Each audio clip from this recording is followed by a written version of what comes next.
I'm delighted to welcome you for a discussion. Now that we've figured out just what a mess the Middle East is, we're going to talk about how to restore order and what Israel's role is in regional order. And look, there's no question that the Middle East is facing upheaval of an historic nature.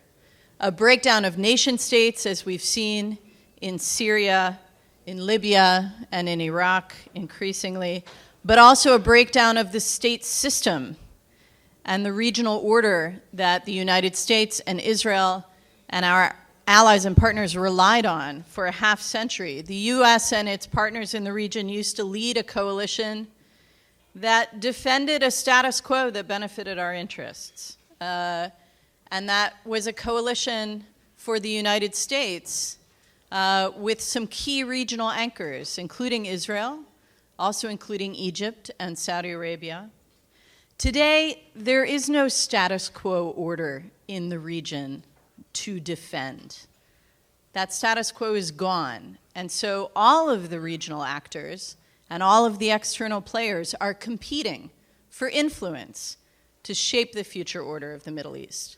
Now, for the first few years of this upheaval, after 2011, Israel was able to some extent, try and stand apart from what was going on around it, taking a step back. It wasn't Israel's fight. And some even saw strategic advantage in the fact that the rest of the region was occupied with its own problems. But we've seen increasingly that Israel can no longer stand apart from this regional chaos. The chaos is approaching its borders, whether it is the affiliation of Ansar Beit al-Maqdis in Sinai with ISIS, whether it is contending factions on the Syrian side of the border up in the Golan, approaching Israel and attempting terrorist infiltrations, or now this phenomenon of lone wolf attacks against Israelis inside Israel. So it's time to discuss what is Israel's role in helping to reestablish regional order, and how does Israel's remaining conflicts with some of its neighbors, particularly perhaps the Palestinian conflict, how does that fit in? And I'm delighted to be joined in this conversation with Chaver Knesset Yair Lapid, former finance minister and chair of the Yesh Atid party, and by my friend Steve Hadley, former national security advisor for President Bush. Thank you both for being here. Yair, let me start with you. And we heard last night from Defense Minister Ya'alon his evaluation of what he called the regional geopolitics. He said he expected to see chronic instability in Syria for years to come. And he divided the region into three camps. He said there's a Shia camp, which is now backed by the Russians, a Muslim Brotherhood camp, he said, backed by Turkey, a NATO ally, and a camp of Sunni Arab states who want U.S. leadership. And it almost seemed as though if you had to put Israel somewhere on that geopolitical map, it might be closest to the Sunni Arab camp. So first of all, do you agree with that breakdown of the region today? And where do you see Israel's role within those three camps? Well, I think it's a bit schematic, because I'm not sure, for example, the Kurdish-Turkish conflict falls exactly into those lines. And I will also note the fact that we have within the region 4 countries, which is Turkey, Iran, Israel, and Egypt, that have no existential threat to them due to the fact they have real historical roots, unlike the Sykes-Picot kind of countries that their core existence as countries, as nation states, is being threatened. So I'm not sure I'm buying into it. And besides, if you want to ask yourself what is Israel's role, you have to ask yourself, and I'm not sure we got an answer for this last night, what is Israel's strategy? do we have a coherent strategy of where is it that we want to go? Because if we have a coherent strategy, and to me the only coherent strategy is how to separate from the Palestinians with the backing of what you call the Sunni, I don't want to call them more moderate countries, but let's say more conservative countries. Then you're going somewhere. And then everything that you ask yourself about the region, is there a country called Syria anymore? Because you were referring to it as Syria, and last night you were referring to it as Syria. I don't think Syria as we knew it exists. And of course, Libya doesn't exist anymore. But the basic question we need to ask ourselves, and we didn't get the answer from this government. I want to be very careful. I don't want to attack my government on foreign soil in English. And yeah, Are you sure? no, I want to, but I won't. Yeah, I can go for Hebrew. But the thing is, we need to have a coherent strategy, and the only coherent strategy is how to separate from the Palestinians. Now, this is not a rewarding path. I mean, we think instinctively of making peace as this enlightening moment, as a moment of some sort of grace, but it is not. Because peace is the end of the process. In the beginning, it's an arrangement or an agreement that is politically unrewarding, that is painful, that is technical, that is very non-dramatic. But you have to go there, because anything else is an existential threat. If we are, I don't think we need to learn from what happened around Israel in the past 4, 5, 6 years, that now it's too dangerous to do anything. I think this is trying to find excuses not to do anything. I think what we have learned is that if you sit on your hands for too long and do not react to a situation that is tense, bad things are going to happen. And therefore, we have to gather these countries, the Sunni countries, go to a regional summit. This is a plan I've introduced with the Israeli public a few months ago. Go to a regional summit from which will be the opening salvo for a regional process that will end up with us separating from the Palestinians. In the beginning, it's not breaking the wall like in the famous Reagan speech. It is building a higher wall in order to make it feasible for our children to have peace 10, 15, 20 years from now. So you believe that Israel pursuing this path of separation from the Palestinians would help bring Israel closer to the Arab states, would help cement a coalition on behalf of regional order? I think it should start with them. I think this regional summit should happen either in Cairo and Riyadh. I think, of course, you have to have the Egyptians, the Jordanians, the Saudis, the Gulf countries involved from day one. And this will cement this. We see all around the region that coalitions are being formed almost on a daily basis. Who could imagine a year ago a coalition like the one you have in Yemen right now? So, but this coalition is based on mutual interest and on mutual cause, and we need to have it from day one, otherwise it won't work. It's not like we're going to have a separation from the Palestinians and then we're going to come to the Saudis and say, you see how good we were, let us all unite and sing Kumbaya. We need to go from day one and make this process work with them.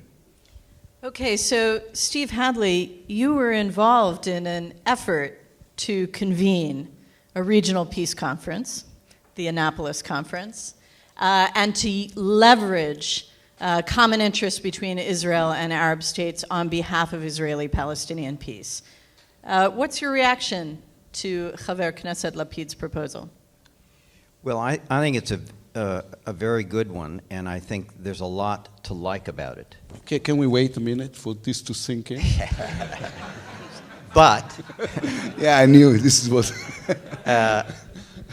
Let me say a couple things I like about it. It recognizes that in all the challenges of the region, there is also an opportunity here because there is so much dynamic and so many shifting perspectives and alliances within the region. I think that is a plus. It also recognizes that an Israeli-Palestinian peace should be and needs to be, if it is going to be sustainable and if it's going to be achievable, it's got to be embedded in a broader Arab-Israeli reconciliation. That's exactly right. And thirdly, I think it's right that it tries to take advantage of the emerging convergence of interests between Israel and the Sunni Arab states. So I think there's a lot to like about it. The problem, I think, as you think about this proposal, is how it plays within this broader dynamism of what is going on in the Middle East. You have so many problems to solve. You know, there's the Israeli-Palestinian problem. There is the problem of ISIS. There are problems of how do we end these civil wars. There's problems of how do we construct a vision for the Middle East that gives the people in the Middle East, particularly in the Sunni communities in places like Iraq and Syria, a prospect for achieving security, prosperity, self-respect, and dignity that is a more compelling vision than what ISIS is providing. Well, you know, the challenge of the Middle East today, and it's probably the hardest problem I think any of us have dealt with in this room, is all of those things are going on at the same time. And so the question is prioritization and sequence and where you order these things, where you put them.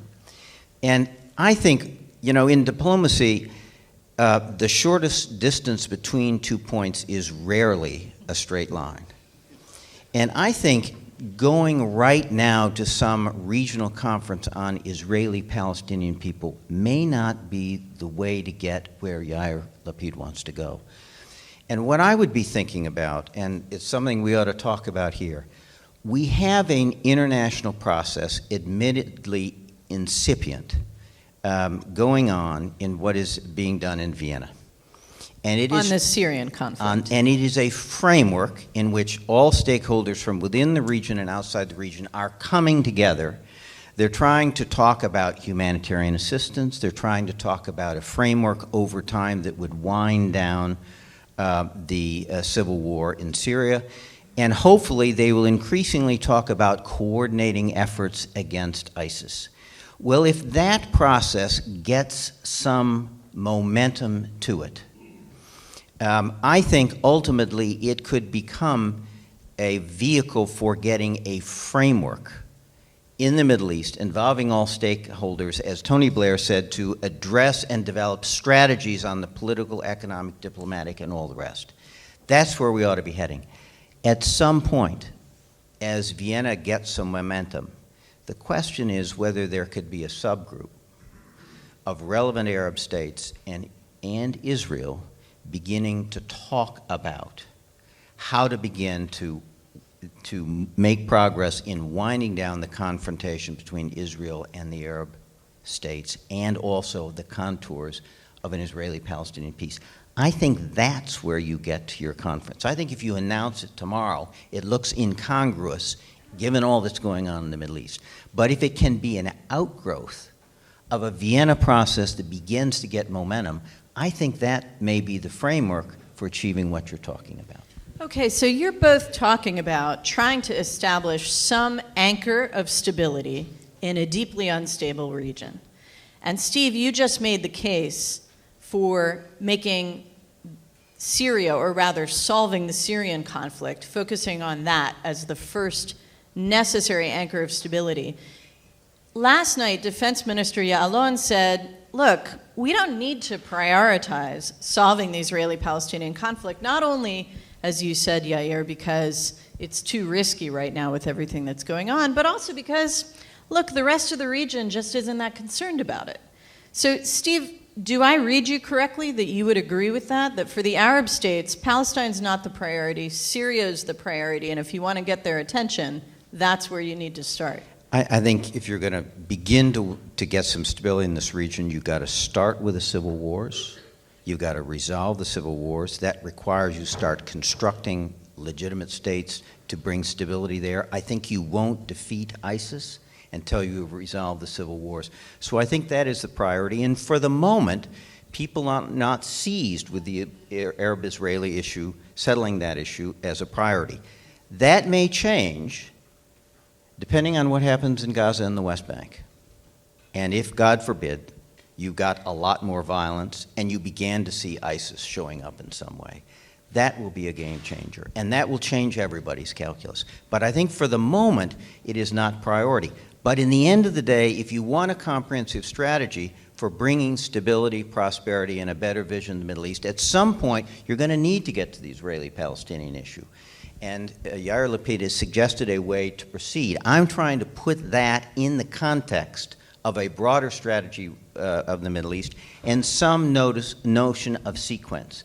And I think you need to make progress on these other issues before you're going to have an opportunity for the kind of process that Yair talked about, which I think we need to get to. But I don't think you start there tomorrow. Well, first of all, you're talking about American priorities. I'm talking about Israeli priorities. The Israeli-Palestinian conflict is not the number one priority. It is the priority. And we have no other priority. And it is not like we need to try and separate from the Palestinians as an outcome of this unperfect storm we have in the region. This is Israel's goal, and this is where we should go, and we should go there now, because anything else is an existential threat to Israel. Now, I understand the fact that from your former and current position, you say, maybe this is not the best of time, it's not the best timing. But I'm telling you, because of this unperfect storm, we need to go there as fast as possible.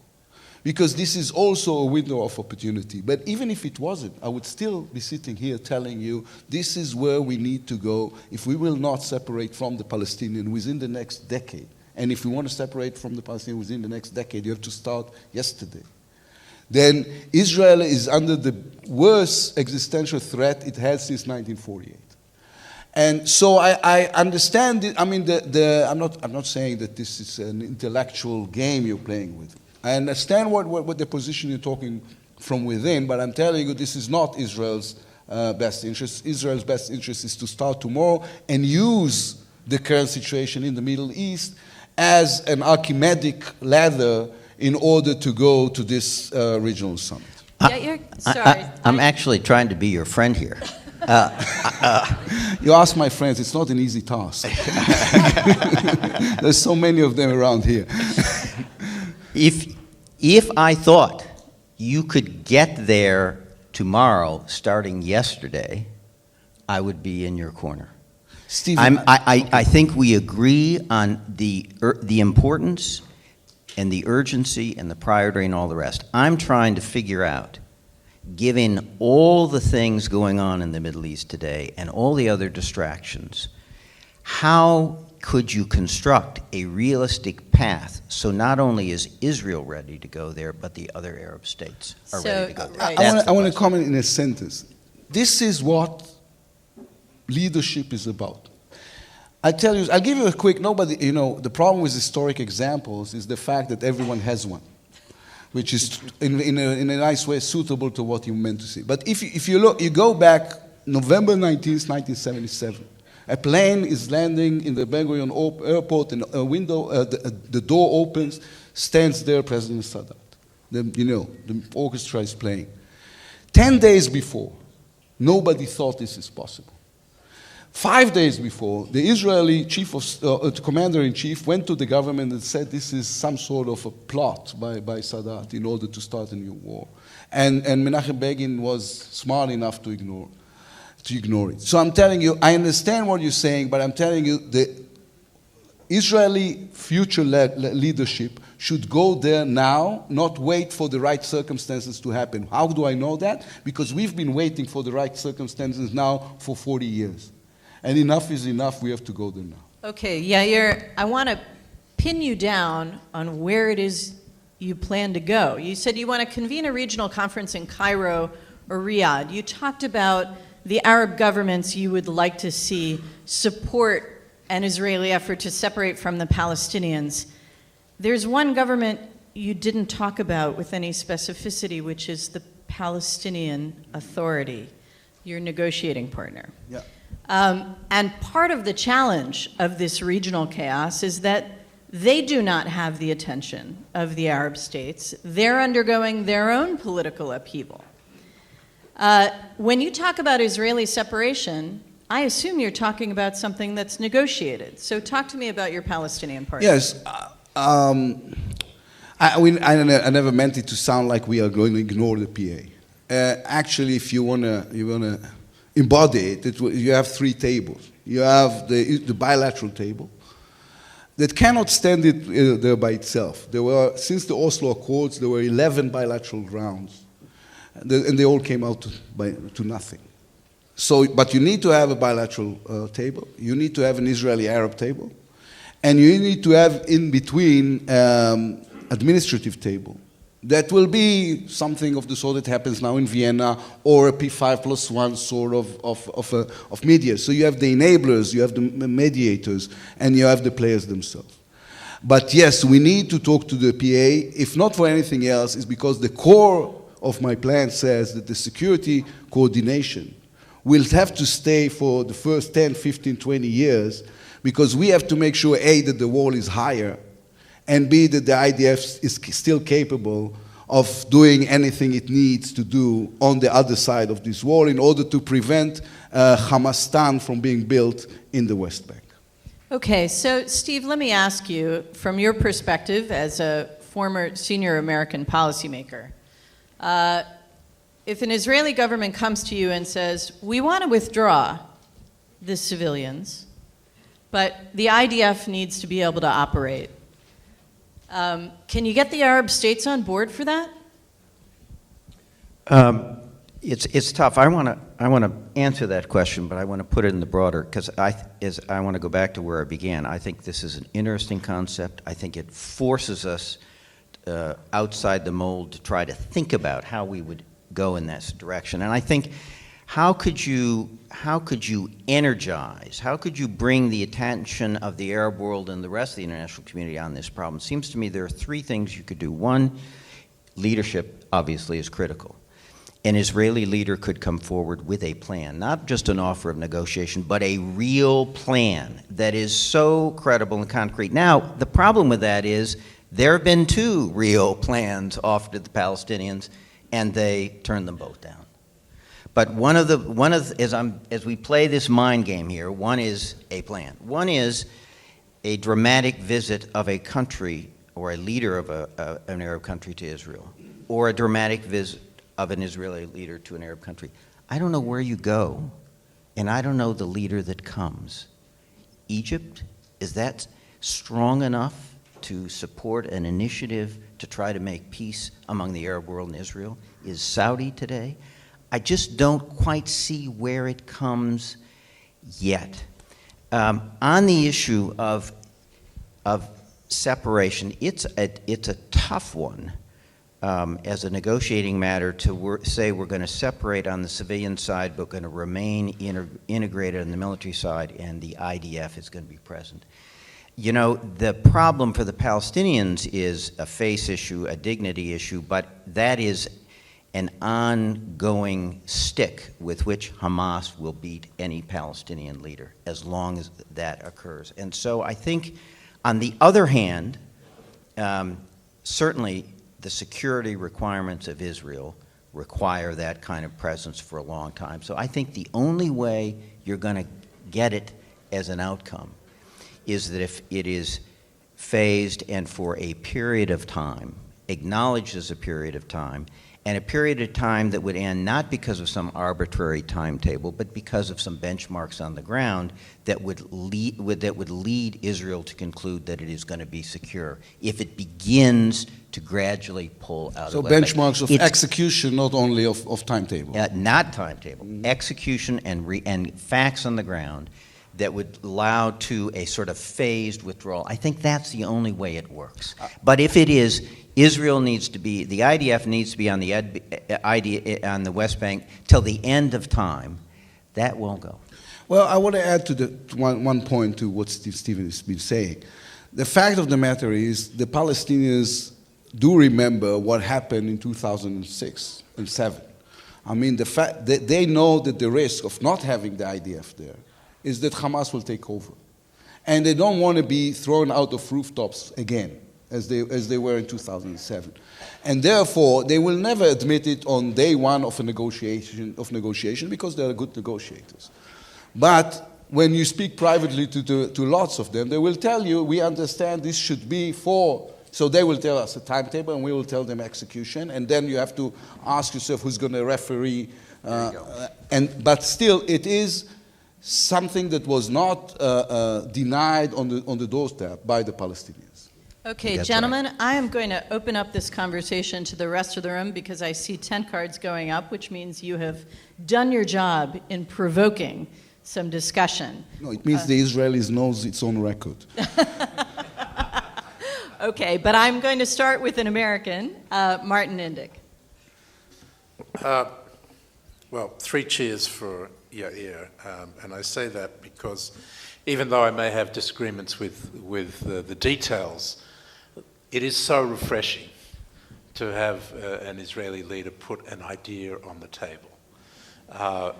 And it's critically important because for Israel to take the initiative in trying to solve its problem with the Palestinians is what we in Washington need more than anything else.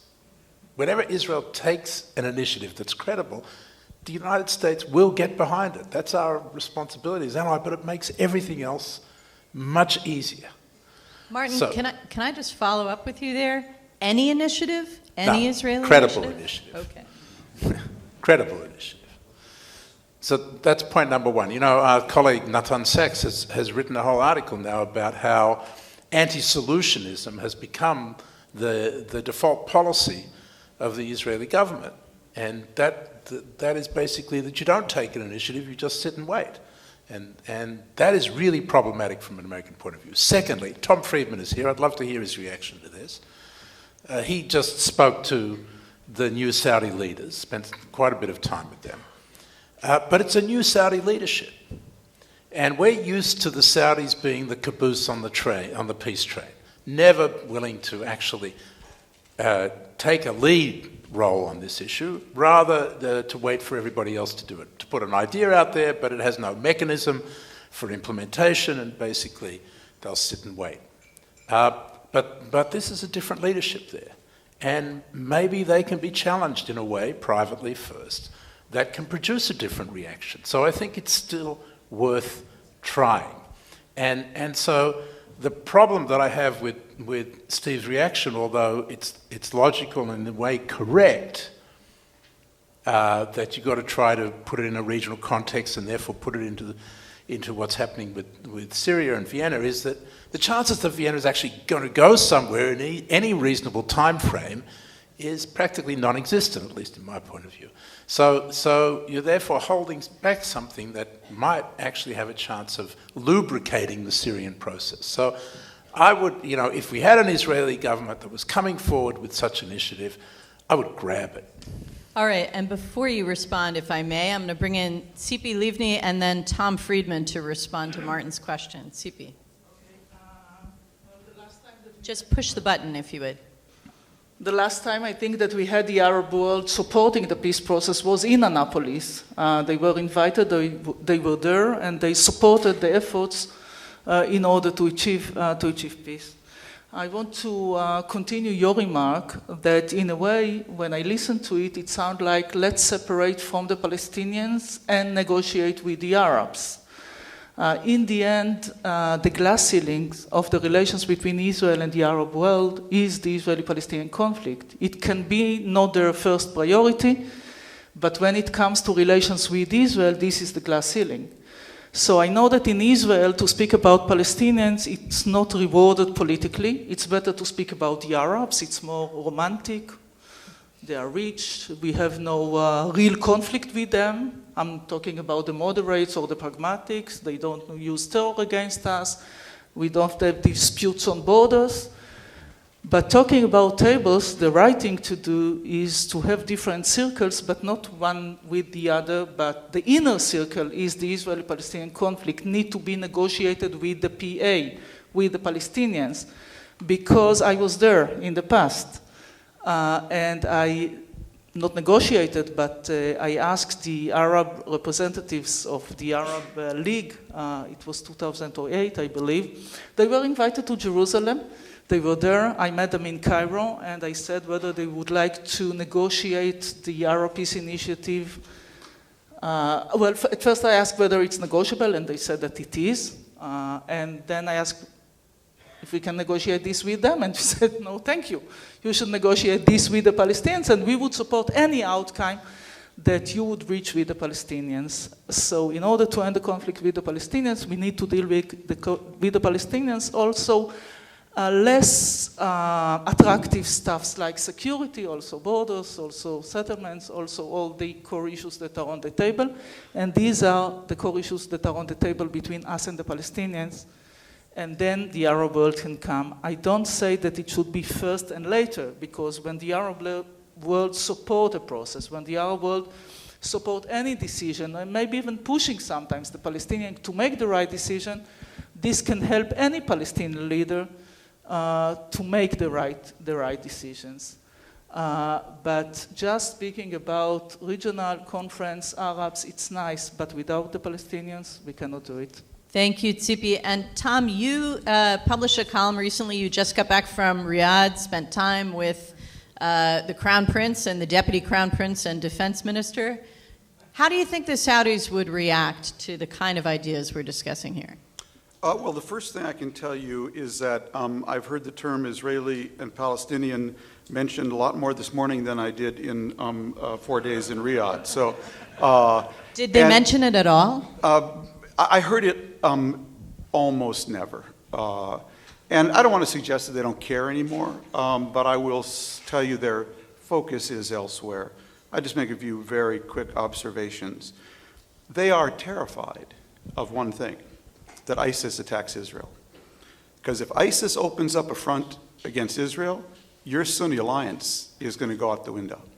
So in the previous panel, people noted ISIS's, I think it was Amos, that their guns are focused not toward Israel right now, Yair. Okay, if that changes, that is something the Saudis and the Gulf Arabs are terrified of. If these guys actually make the Palestinian issue and fighting Israel one of their lead messages. So the idea that Israel has time and not to worry about the Palestinian thing, and to Martin's, I think, excellent point, everyone in this country is starved for a creative Israeli idea. We feel we are watching a country committing suicide with all the best excuses and explanations. And people are starved for someone who offers us some Israeli creativity about something other than why Israel can, must, and doesn't need to do anything. Back to Saudi Arabia. Thank you. Just had to get that off my chest, sorry. It had nothing to do with Saudi Arabia. We are all here for you. Yeah, I appreciate that. So I would tell you, a lot of talk about Crown Prince Mohammed bin Salman, very disparaging of him. Don't buy it. Okay. First of all, I'll tell you two things about him. One, if he didn't exist, the Saudis would have had to invent him. And I'll tell you why. And the other is that he is so much more McKinsey than Wahhabi. Okay? And those two things are connected, all right? Why are they connected? They are looking at a world for the near future, and maybe beyond, of $30 to $50 a barrel oil. That's their working assumption. And if it changes, Sartain, wonderful, great, but that's the future they're looking at. They burned through a fifth of their financial reserves this year. 5 times 1 ends up as 0 for them, okay? So they know that's coming. That's one trend he's looking at. Second trend, my old pal, Crown Prince Abdullah, then King Abdullah, who was a real subversive in his own way. Back in 2004 said, you know what, any Saudi who wants to study abroad, I'll pay for it. Today, post 9/11, there are now 100,000 Saudis studying in institutions of higher education in America and another 100,000 in Europe. 30,000 come back every year with Western education, looking for jobs, okay? And the third trend is, because of the budget constraints they're looking at, they have to cut subsidies on oil.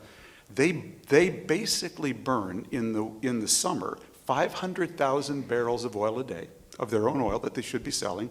And because they subsidize all these things, they're going to have to cut subsidies and raise taxes. Now, we have Now, Tom, does that make them more interested in Israeli-Palestinian peace or more worried? I'll get to that. Let me just make one more loop here. As I said to the Crown Prince, we have a motto in our country, no taxation without representation.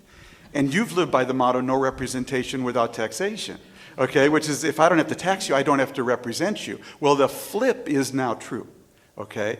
So what you're seeing is a government that understands this, a generation that understands this, and they are slowly trying to shift the basis of their legitimacy from piety and family to performance, okay? When you're in the middle of that big a shift that has enormous domestic legitimacy implications, the idea that you are going to get in front of the Israeli-Palestinian parade, they will be what we used to say about Lebanon. We don't know who the first Arab country that will be make peace with Israel, but we know who the last will be. We used to say that about Lebanon. I would tell you that about Saudi Arabia. They're so domestically focused. This touches to the very core of the legitimacy of the regime. So the idea that they will lead this parade is, I think, a little unrealistic. And I go back to where I started. They are terrified that ISIS makes Israel target number one. That has huge problematic implications for them. Okay, so that suggests that there's some urgency for Israel in trying to create a moderate constituency, build up moderation among the Palestinians to prevent ISIS from finding that foothold. But at the same time, you can't necessarily count on a lot of support from the Gulf. Yair. Well, first of all, I mean, the people that Tom is talking about. I mean, bin Salman is, what, he's 30 years old, right? 30 years old, and bin Nayef? He's 52. These are young people. So I wouldn't underestimate their ability to open up to new ideas. But the thing I want to say, both to Tzipi and Martin, is there's always a political risk in putting up a plan. I mean, you put out a plan, people will attack you. People will tell you they don't like it. They will find the flaws. So and I was saying, yes, this is the idea. You like it, you don't like it. Here is a plan. Here's something to do. Do we agree on the principle that says that we need to do something because, as Tom was saying, we are now at an existential risk. I don't want to say the country is committing suicide. This country is not going on nowhere. We're not committing suicide. Israel is going to live forever. Yet, we need to make sure we're doing something dramatic now. And when you're saying something dramatic, it's risky. People are going to attack you. And I say, go for it. Attack the concept. But we need to discuss something. Right now, we're discussing two things. Either A, the possibility of doing nothing. B, the possibility of doing the things we did before. None of them are going to work. That much we know. So we need to go somewhere else, and this is why I put out a plan that says we have to go, we are here, I want to go there, this is the strategy, this is what we want to do. Thanks. Okay, Steve, you've spent the last months immersed in the question of how to help American partners in the region stabilize this region. And you just heard from Tom how domestically focused some of our key partners are. Is there more of a role the United States could play here in shaping the environment in a way that would allow Arab-Israeli diplomacy to move forward? Yes. The problem, I think, is, in response to Martin, look, we've now had 3 administrations, 2 Democratic, 1 Republican, go way down the road and a peace negotiation, and all 3 of them, for different reasons, failed. You know, you can't keep going down this road and failing. So what I'm trying constructively to say is, good that you've opened the debate. If we're going to do this a 4th time, can we structure it in such a way this time that we can succeed? And simply getting to the table and talking does not generate success. The question is, can we use the turmoil in the region to structure a set of incentives, positive and negative, so that this, and a scenario by which ultimately we get to a successful outcome? And that's why I say you need to look at it in a broader concept, in a broader construct of what is happening in the region, and can you generate some initiative on some of these other issues, civil wars, ISIS, and the like, to put some positive and negative pressure on folks so that this time you might succeed. It is going to require leadership. It always does. And you have talked about where you and how to have Israeli leadership. Tom's put his finger on the problem. Given the problems that each of the major Arab countries have, who is the one who it's in their interest today to step forward on this problem? And I don't see them. Now, that doesn't mean we can't come up with one, but we ought to be putting some intellectual interest in trying to game this out as to how to get done. What about Another the thing Jordanians, that is even much too weak. Much too weak. The other thing, though, that Israel can do now, and it is always, and I'm going to get a little heated about this, it is always the piece of the puzzle that nobody commits to. But in addition to the negotiation track, there is what happens on the ground to make life better for Palestinians, to step back some of the military presence while still safeguarding Israeli security, getting more economic activity going, doing some transfers from Area to C to Area A, things like that, that can both empower Palestinians, give the Palestinian people some hope, I think make it more likely that a negotiation would succeed, but even more importantly in today's environment, make it less likely that ISIS can get a foothold on the West Bank and Gaza and create the nightmare that Tom talked about. That is something we always say we're going to get to and we never get to, and that's over 3 administrations. And if there is a priority for vision and leadership from the Israelis, it is what they can do on the ground for Palestinians now. Thank you. I'm going to take it back out to all of you. I have Donna Weiss, Phil Gordon, Ilan Goldenberg, David Makovsky, and we'll see how far we get. Please do try to stick to your 2 minutes. Donna. I will. First of all, thank you. It's a great honor to be here again, and it's, as usual, very fascinating and enlightening. Yair, you mentioned the fact that you're not going to speak on foreign soil in English against the government, but it is a different discussion in English than it is in Hebrew. What you're practically saying is, let's build a wall, a higher wall, and if you want to build a wall, you're going to have to draw a map. And when you draw a map, you're going to have to make decisions regarding facts on the ground. So I wanted to know if you think it's still possible to draw a line and separate between the Jewish majority and the Arab population, taking in consideration the fact that we have over 500,000 Jews in the territories, including Jerusalem. And B, would you go as far as saying that if you do not find a partner, you will go unilaterally? And you know that to the Israeli public, it's a very hard coin to sell these days, unilateral acts. And if you could talk about Jerusalem. Okay, and hold that thought, if you would. Phil Gordon. So 2 things. One on Palestinians for Yair and briefly on Iran for Steve. I think like the other Americans here, the reaction to your proposal, I also applaud it, and I think we all applaud the initiative on this issue and the fact, frankly, that you identified it as such a core issue. We so often hear from Israelis, we heard last night, that Iran is overwhelming the top priority and jihadism is another, but to identify this as a core Israeli national security interest in itself is welcome. I guess, though, my reaction is like Steve's, which I would describe as yes, but. I don't think anyone here disagrees with the notion of outreach or integrating the Arabs, but the question is, what problem are you trying to solve? You know, when we went at this last year with Martin, Secretary Kerry, this was part of the initiative, and Secretary spent a lot of time with the Arab countries, but what we found was they weren't the problem. There was nothing in the initiative that they were particularly opposed to, but not only were they not the problem, they weren't the solution. Because any time that, you know, if the notion was that the Palestinians were worried about the reaction in the Arab world, that's not what we discovered either. So again, applause for a dramatic, bold initiative on what many of us agree is a core national security interest, but it may be the wrong address. And the question is, do you have a dramatic initiative for the right address, which is ultimately the Palestinians? Steve, very briefly, I was intrigued by your somewhat optimistic take on Vienna.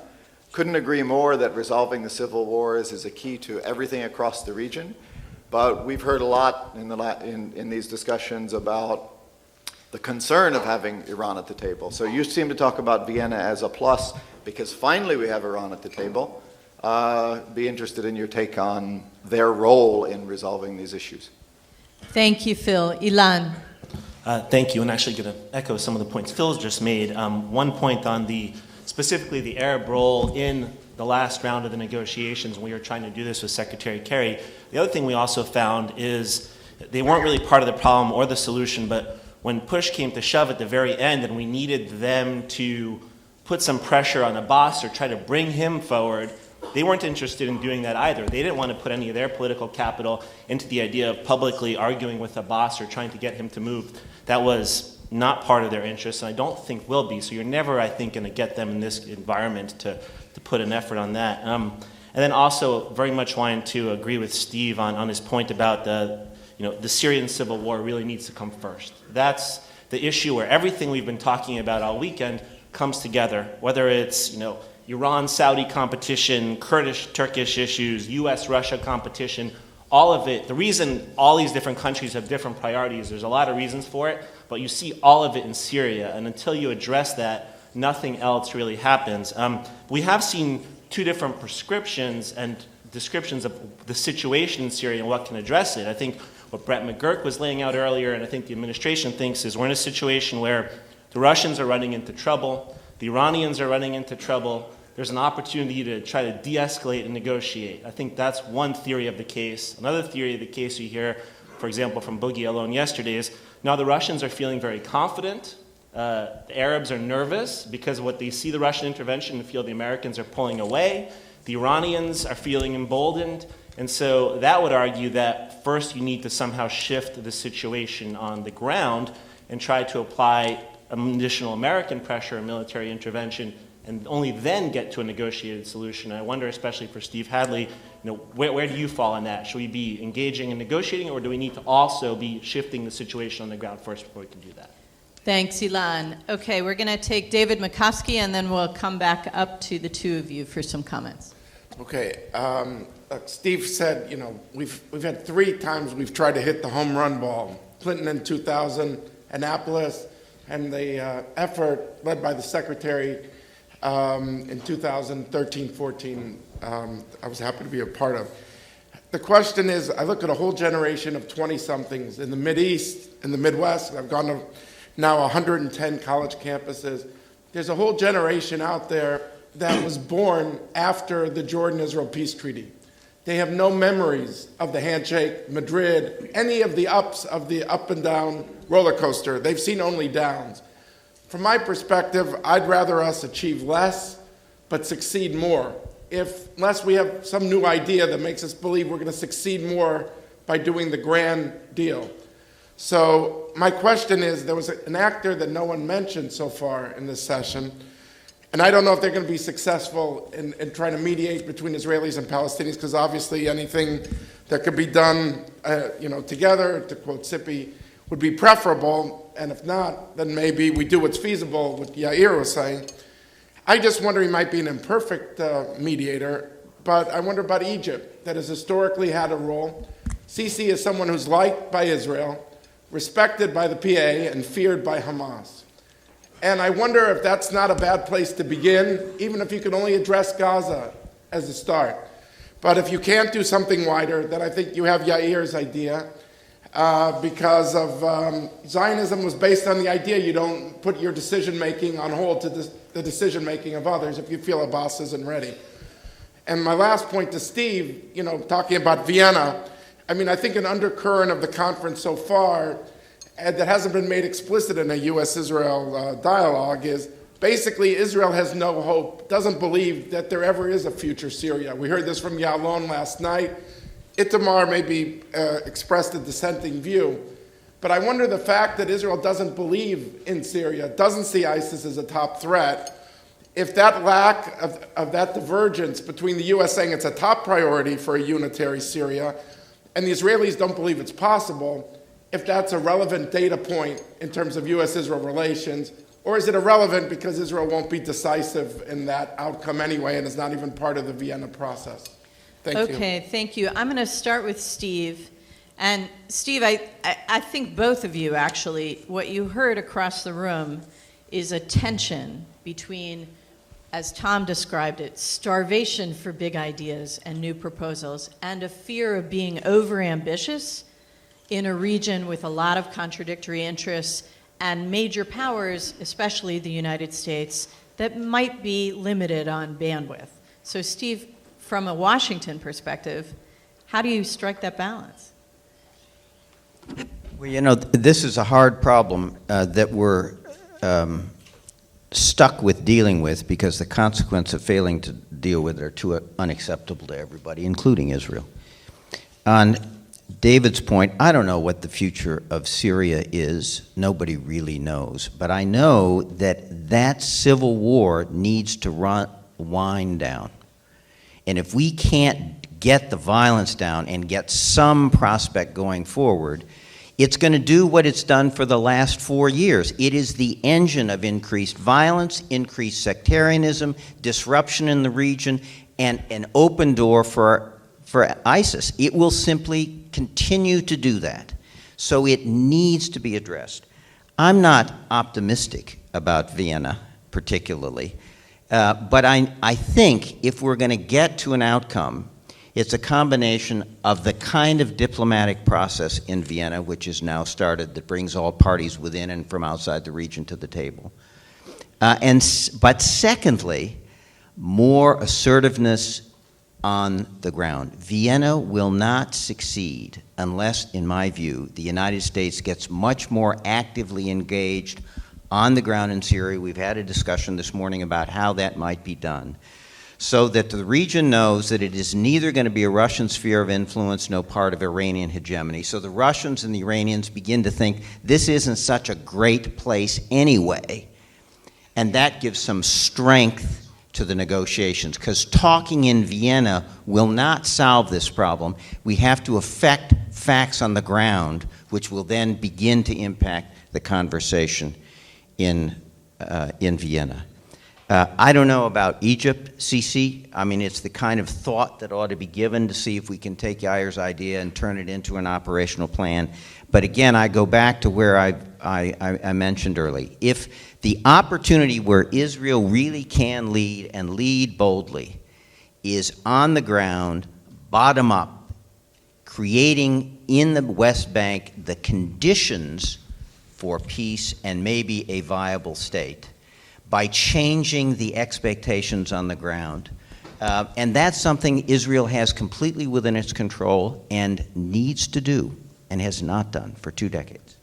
Thank you. Yair. Yes, actually what we're having here is a classic bottoms-up versus top-down policies. And we need both. Maybe so, but I prefer top-down because we've tried bottoms-up. Actually, Prime Minister Netanyahu's whole theory of economical peace instead of making peace is all about bottoms-up. Didn't work that well. Didn't do it. Well, I decided not to attack him, but you can.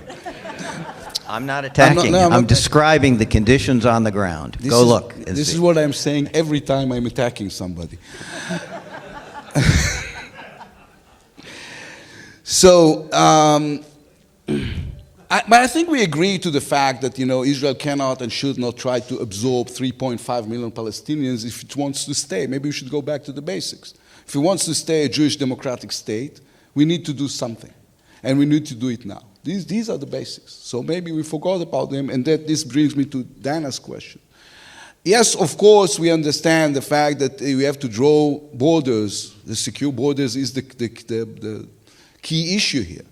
And this will come with a price. I wouldn't make the mistake that so many before me has made, which is negotiating before the negotiation, sitting in front of cameras in public ballrooms and talking about what is it that you are willing to give up. I don't think it's a good idea. I want to be either the leader, either the one who leads or part of the negotiation 2 or 3 years from now. I don't want to be on record on giving up on anything. I think it's the right way to do it. But when I said it is a plan, unlike an idea, it means, yes, we have maps. Yes, we understand what's we are tangled in. And no, I don't think we are beyond the point of no return.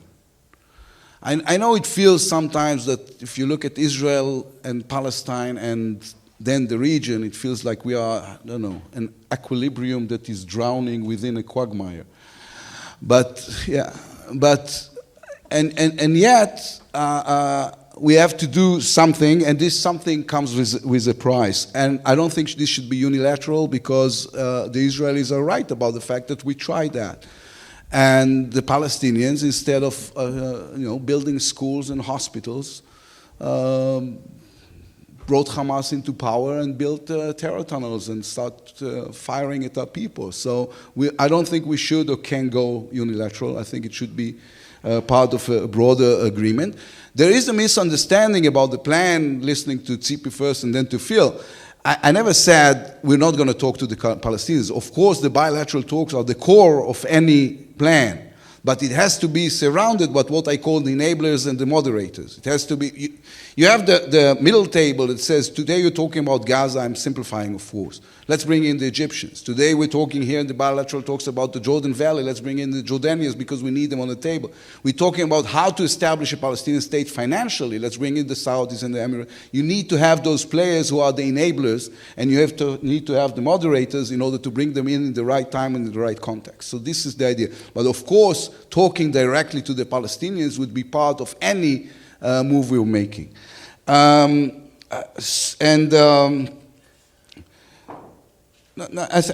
think David's idea about making Egypt into a key player in this is natural. Of course, we've talked to the Egyptians before coming up with that idea publicly, and they're interested, and I think they're going to be key players. But I wouldn't give up on the Saudis and the Gulf countries as well. The bigger it gets, the more interesting it is. The more interesting it is, the more chances there are that something real will happen. I want to say, again, this is not vague. This is after talking to all the players involved, making sure they're interested. Otherwise, it will be irresponsible of me to publish anything. All right. Ladies and gentlemen, please join me in thanking these two fantastic guys. Thank you.